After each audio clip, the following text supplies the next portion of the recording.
The last time I was here, it was for you. Yes. Acts 242. Yeah. Acts 242, the greatest conference of 2024. Oh my gosh. Listen. You want to get into it? People are getting tired of me.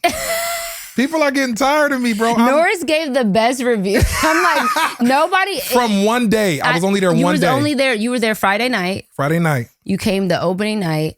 Yeah. And there were so many, there were so many people who did reviews. Because, I mean, I'm still kind of seeing reviews that I didn't see. Like, they're old or older now. Mm-hmm. But I still haven't seen all the reviews that have been done on Acts 242. There were just so many. I remember one day I went on YouTube and it was just like I put in Acts 242 because we have the content up there, like the worship sessions, and which if you are not listening to the worship sessions, man, I'm so glad y'all they're did fantastic. That, bro. Oh my! So gosh. I go on there and I like type in Acts 242 so I can listen to some of the worship sessions that we put on there, and I was just looking at all of these like review videos, like just people coming, their outfits and, just all the things.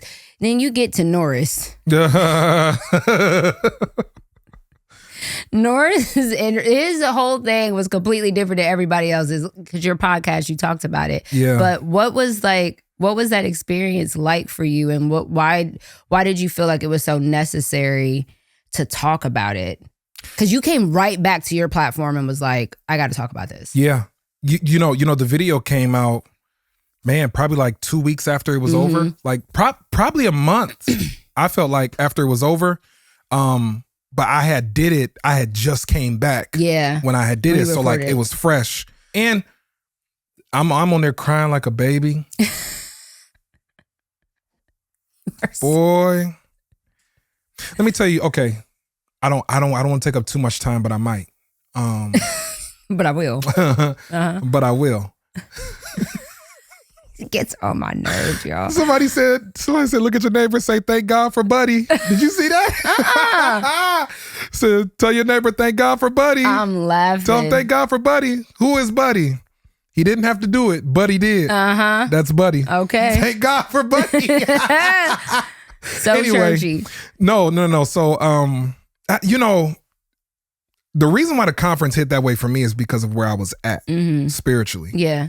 And talk about that, because you were in a space. Yeah. I feel like I was burning out, and I feel like I was losing my fire. Now, as a minister, you can preach and you can do these things and it not necessarily be your gift. It is the anointing, but it's like that's the only thing you're using the anointing for. And so God, I felt like I was only being used to produce, and you said something so powerful that I never considered. He was like, God didn't save us to use us. I never understood that. 12 years of preaching, I never understood God didn't save me to use me. Yeah. I thought he saved me because he loved me and he wanted to use me. Yeah. Him using me is a byproduct of my surrender because he saved me. Not like him. Yeah. I'm saving you so you can be a preacher. Yeah. No, I'm saving you so you can be a son. And I need you to be a son with me first. I hadn't reached the place where I looked at God like a good shepherd. So I'm gonna give you this example. My car had broke down on the highway with my son in it. I was in between two semis and my steering wheel locked up. Jesus. Right?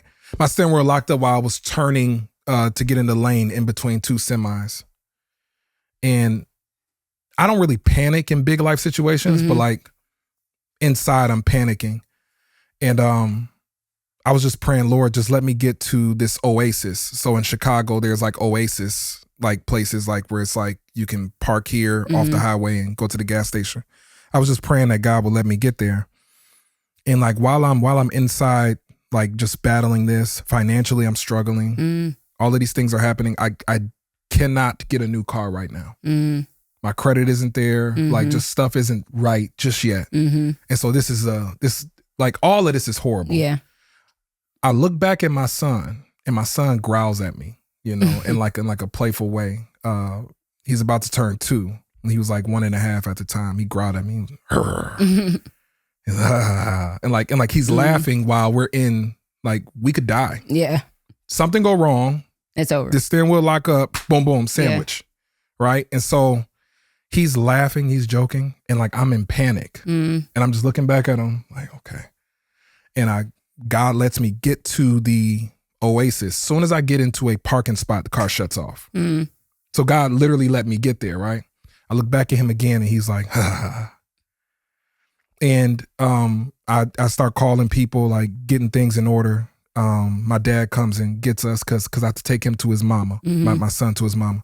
And after I call my dad, after I call like AAA and all that stuff, I'm just sitting there and my mind is just going through all these changes of just like, what am I going to do? How am I going to figure this out?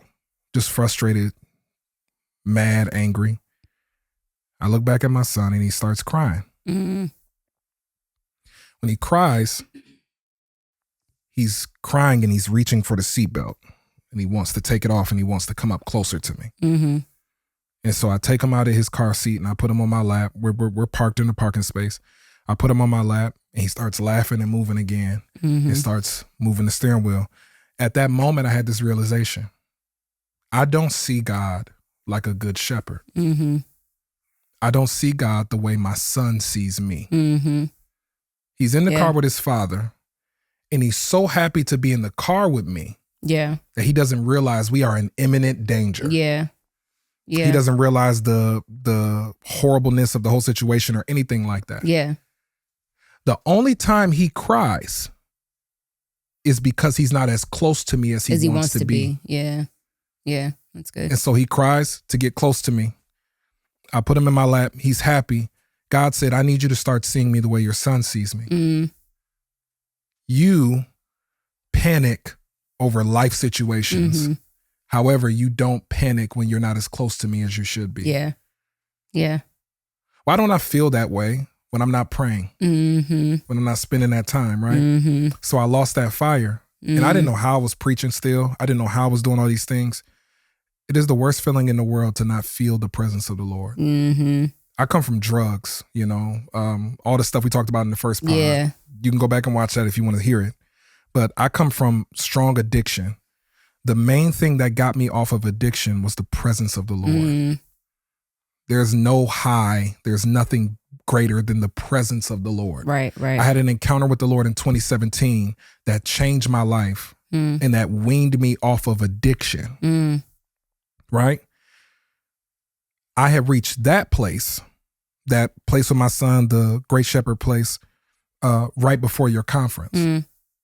So I'm ministering, doing all these things, and then your conference comes up, and in my mind forgets like where I was before the conference, like where I had to go because I think I was traveling that whole weekend, and everything started conspiring to get me to not go. I don't think I personally told you this, but like I had to drive my dad's car, right? So this is like Thursday. Conference starts on a Friday. I'm driving to go get my hair cut. Then I had to go do some other things. Tire goes flat on my dad's car, right? I go fix it. Start driving home. I'm 40 minutes away from my house. Tire goes flat again. Second tire as I'm driving to my parents' home. That's like my dad's only car. So it's like messing up his car situation. I find this farm and fleet. This is a Midwest store, I think. I find this farm and fleet. They air up the tire. All of this is happening the night before I have to go. Plane leaves at like 5 a.m. Jeez. So like I'm dealing with that. And as I'm driving, I'm just like, you know what? Like I ain't even got the money right now. I ain't got nothing. You're like, I don't need to go. Yeah. At this point. So I go home, I pack up, I get like 2 hours of sleep. I lay down, I wake up. It's like 4 a.m. I go to the bathroom. My phone rings and it's Frontier. I was flying Frontier. Never again. And I hope y'all watching that. And you can get in my DM and you can get I'm just You are so annoying. You said never again. Never again. Oh my God. They text my phone and say your flight is canceled. No reason, no information, no nothing. No nothing. Your flight is canceled. I said, sign. Going to bed. You said bed. Going to bed. I went and laid down. I heard the Lord so loud. Mm. Get up, get another flight. For sure. Found another flight at Midway, 30 minutes. Like 30 minutes from like in difference of time from the other flight. I get up, get dressed, I go. I meet one of my PCM partners, like in there waiting just like me. And I'm like, man, everything was trying to stop me from getting here. And I'm like, I just hope nothing else happened. Like, I can't afford nothing else.